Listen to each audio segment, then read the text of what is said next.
தன்னில் இருக்கின்றதும் அதோகதியாகி வெளியே போய் அழிந்து கொண்டிருக்கின்றதுமான ஜீவனை அப்படி வெளியே சென்று அழிய விடாமல் தன்னுள்ளிலேயே எப்பொழுதும் மேலேயும் கீழேயுமாக நடத்தி தன்னில் இருக்கின்ற பிரம்மரந்திரத்தை தட்டி திறந்து அதில் ஜீவனை அடக்கி இருப்பதற்காக வேண்டி கற்றுக்கொள்வதே சித்தவித்தை. நம்முள்ளே இருக்கும் ஜீவன் பிராணனும் வெளியேறுவது அபானனும் ஆகும். இந்த பிராணனையும் அபானனையும் ஒன்றுபடுத்துவதற்கு உதவும் பயிற்சியே சித்தவித்தை அல்லது பிராணாயாமம் ஆகும். அப்பொழுது நடைபெறும் சுவாச இயக்கம்தான் நமது ஆழ்ந்த தூக்கத்திலும் நடைபெறுகிறது. தூங்கும் சமயத்தில் நமது மனம் ஜீவனில் கலந்து விடுகிறது. அது எப்படி என்றால் தண்ணீரில் உப்பு கலப்பதை போன்று, அதாவது உப்பு தண்ணீரிலிருந்தே உருவானது. ஆகவே தண்ணீரிலிருந்து தோன்றிய உப்பு தண்ணீரிலேயே கரைந்து விடுகிறது. மனம் ஜீவனிலிருந்து உருவாகிறது. எனவே ஆழ்ந்த தூக்கத்தின் போது ஜீவனிலிருந்து உருவான மனம் ஜீவனில் கலந்து விடுகிறது. நமது மனத்திலிருந்துதான் விருப்பு வெறுப்பு முதலான எண்ணங்கள் தோன்றுகின்றன. இந்த ராகதுவேஷம் இருக்கும் வரைதான் நமக்கு இன்பமும் துன்பமும் மாறி மாறி வருகின்றன. மனம் அடங்கும் போது நீரில் உப்பு கரைவதைப் போல எண்ணங்களும் ஒடுங்கிவிடுகின்றன. ஆகவேதான் ஆழ்ந்த தூக்க நிலைமையில் எவ்வித எண்ணங்களும் இல்லை. நாம் விழித்திருக்கும் வேளையிலும் அதே நிலைமை நமக்கு கிடைக்க வேண்டும். அந்த நிலைமை கிடைப்பதற்கு வேண்டிய பயிற்சிதான் சித்தவித்தை. குழந்தைகள் முதல் பெரியவர்கள் வரை இப்பயிற்சியை இலகுவாக செய்ய முடியும். இந்த பயிற்சியின் பலனாகத்தான் அருளும் ஆக்கமும் பெற்று இன்புற முடியும். தூங்காமல் தூங்கிச் சுகம் பெறுவது எக்காலம் என்று பத்திரகிரியார் முறையிடுவதும் இதே நிலைமையைத்தான்.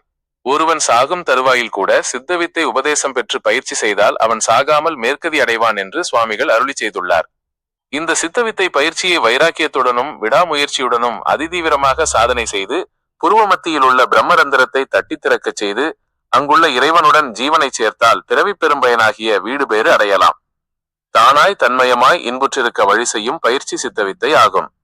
இதே சித்தவித்தை தான் பிரம்மவித்தை, மிருத சஞ்சீவினி, வாசியோகம், கர்மயோகம், ராஜயோகம், ஹடயோகம், அஷ்டாங்க யோகம், பிராணாயாமம், அஜபாகாயத்ரி, அக்ஷராபியாசம், வித்யாபியாசம் முதலான பெயர்களால் அழைக்கப்படுகிறது.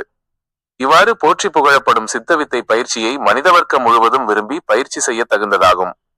சுவாமிகள் சேலம் ஆத்தூரில் சொற்பொழிவு நிகழ்த்திய போது சிலைகளில் கடவுள் இல்லை என்று கூறும் கடவுள் மறுப்பு கொள்கையாளர்கள் சில சுவாமிகளிடம் கடவுள் உண்டா அல்லது இல்லையா, கடவுள் உண்டு என்று சொன்னால் அதை நிரூபிக்க முடியுமா என்று கேட்டனர்.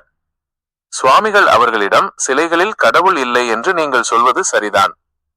கடவுள் இல்லை என்று சொல்பவர்களிடம் உண்டு என்று சொல்வது நம் வேலை அல்ல. ஆனால் கடவுள் உண்டு என்று சொல்பவர்களிடம் அவர் எங்கிருக்கிறார் என்று சொல்வதுதான் நம் வேலை.